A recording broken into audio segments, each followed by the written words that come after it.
Cooperation Conference. The lessons from Vietnam, particularly in the development of the rice sector and becoming one of the leading exporters of rice globally, is a lesson producing countries in Africa could learn from. In this respect, my keynote speech will highlight how we are trying to increase rice production in Sierra Leone and the investment opportunities available to the private sector. Sierra Leone is a major rice consuming and importing country. The country is a member of the Mano River Union, along with Cote d'Ivoire, and the countries with which it shares borders, that's Liberia and Guinea.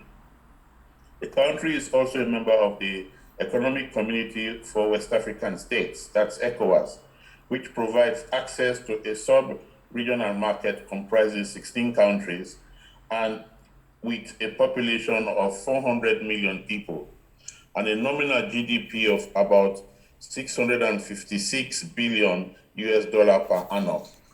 In addition, Sierra Leone is a signatory to the Africa Continental Free Trade Agreement with an aggregate GDP of $2.1 trillion. Thus, Sierra Leone has access to a market size of 1.27 billion people, projected to rise to 1.7 billion by 2020, with a middle class target of 600 million people by 2030. In 2019, my ministry started a policy shift in the agricultural input subsidy and service delivery. The objective of the policy shift is to increase rice, which is our main staple food, productivity and production by encouraging private sector participation in food production. This is consistent with the national objective of achieving rice self-sufficiency by 2023, in line with the midterm National Development Plan and some sustainable development goals. The objective area is making farming attractive and profitable, support private sector investment in agricultural value chain, ensure that farmers have access to affordable farm inputs and mechanization services, improve access to agricultural finance through a matching grant. The policy shift also aims to address the high import bill on rice, over about $200 million annually. We have also put in place the necessary institutions and legislature to support private sector investment in the agricultural sector. In this respect, we have created the Fertilizer Regulatory and Seed Certification Agency. These two agencies are geared towards ensuring that good quality fertilizer and seeds are produced in Sierra Leone or imported and made available to farmers. We have established a new body chaired by the President and co-chaired by the Vice President to champion and promote private sector investment in the country. The government is putting in place legislation this year that will integrate the Investment Promotion Agency, corporate regulator, and the private public partnership unit into a single agency. We are working with the World Bank on an initiative to overhaul regulatory framework for business, creating a one-stop shop for engaging with government, scrapping unnecessary charges and duties, and reducing bureaucracy and red tape. For the agriculture sector, we are now proposing to establish a new strategic policy and delivery team, the Food Security Unit, to drive reform and implementation. We are also introducing a joint delivery team between the Office of the President, the Ministry of Agriculture, and the Ministry of Fisheries. This will task with overseeing our drive to achieve domestic self-sufficiency in the two main staples of our diet, fish and rice, within the next 5 years. Mr. Chairman, ladies and gentlemen, next week His Excellency the President, Julius Maada Bio, will officially launch the Vision 2050, Sierra Leone's new economic transformation strategy. This will provide a new strategic framework for Sierra Leone's long-term economic growth and development.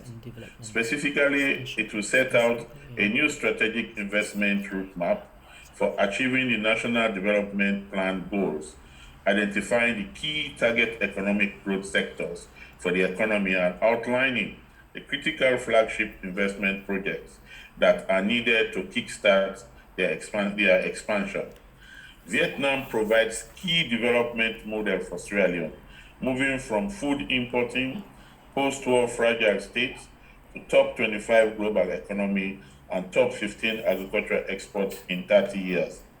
Vision 2050's central aim is to create a modern, value-added economy delivering on our long-term objective of becoming Africa's first carbon-neutral middle-income country by 2050 through a tenfold increase in our national GDP. Sitting at the heart of the 400 million strong ECOWAS consumer market, we intend to build a gateway economy, diversifying away from extractive, rebalancing growth to spread wealth and jobs beyond Freetown, and taking advantage of opportunities from the African Free Continental Trade Agreement to embrace the fast-growing African as well as global market.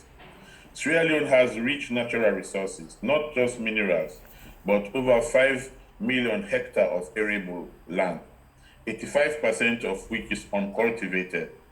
Modernizing the agriculture sector is critically important.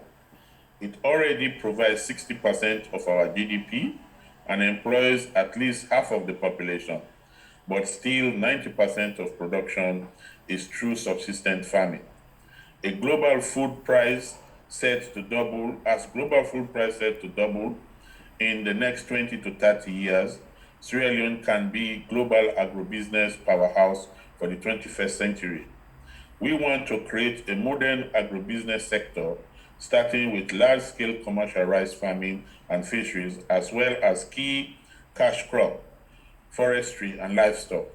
Our focus is on both attracting investment into large-scale commercial farming and in modernizing smallholder sector and transforming into commercial grower for both domestic and wider global market. Sierra Leone is seeking partners with whom we can invest together in creating a modern, diverse, value-added economy. We are happy to report that we are presently working in this spirit with a German Vietnamese investor in seed production in the country, Vedico Limited. Vedico Limited is also present at this roundtable, represented by Madam Tu. My ministry and Vedico are working very closely to provide high-quality, high-yielding seeds and know-how to Sierra Leone. In our quest to attract investors, Sierra Leone is prepared, ready, and confident to offer arable land to investors wishing to invest in any agricultural value chain. We have also put in place policies and laws to protect investors and provide various support mechanisms and incentives to investors. Another such area where we believe there is a great potential for investment is the development of new agri-tech innovation hub aligned to our National Agricultural University that aims to develop the next generation of low-cost agricultural technology that will be key to boosting productivity of Africa smallholder farmers and tackling food insecurity, raising yields and helping them transition into becoming commercial suppliers with reliable income rather than hand-to-mouth subsistence farmers. Fisheries is yet another possible area. Despite Sierra Leone sharing some of the richest fishing grounds in the world along the Guinea coast, long-term overfishing for foreign industrial trawlers is reducing domestic supplies and endangering our fish stock, which are our biggest source of protein, as well as reforming the industrial trawler sector, investing in both modernizing and domestic artisanal fleets, and creating a new commercial inland fish farming sector will help protect domestic fish supplies for the local population. That is why today I want to offer the government and the private sector of Vietnam a new win-win strategic partner with Sierra Leone, which will drive the commercialization of Sierra Leone's rice sector.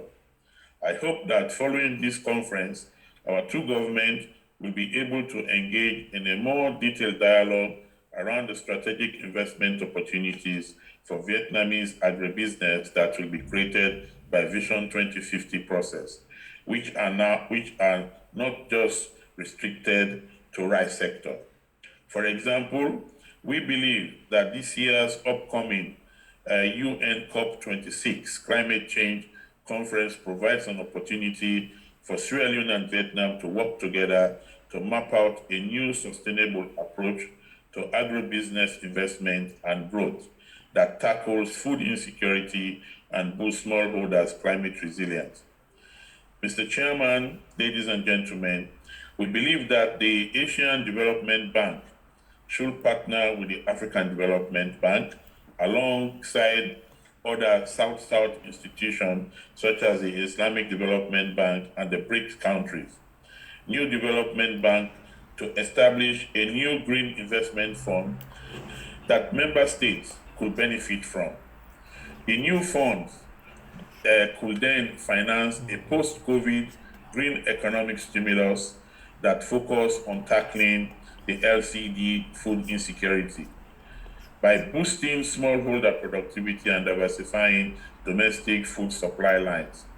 I hope that Vietnam will join Sierra Leone at the UN COP26 conference in November in championing the role of South-South cooperation in tackling climate change and in opening up the strategic opportunities that will flow from a clean growth strategy for commercializing Africa's agricultural sector. Delivering on Africa's agricultural potential will require vision. Sierra Leone is about to lay out its vision more clearly and strategically than it ever has before. However, a green revolution that ends food insecurity, creates an environmentally sustainable commercial sector, provides decent livelihood for smallholder, and remains commercially viable will require more than just a vision. I very much hope that for Sierra Leone and Vietnam, at the very least, that partnership begins today. On that note, I want to take this opportunity to thank you all for your kind attention. Trân trọng cảm ơn Bộ trưởng. Tiếp theo chương trình, xin trân trọng kính mời ngài Lê Quốc Doanh, Thứ trưởng Bộ Nông nghiệp và Phát triển Nông thôn Việt Nam phát biểu. Xin kính mời Thứ trưởng. Kính thưa ngài Bùi Thanh Sơn, Bộ trưởng Bộ Ngoại giao Việt Nam. Kính thưa các ngài Bộ trưởng.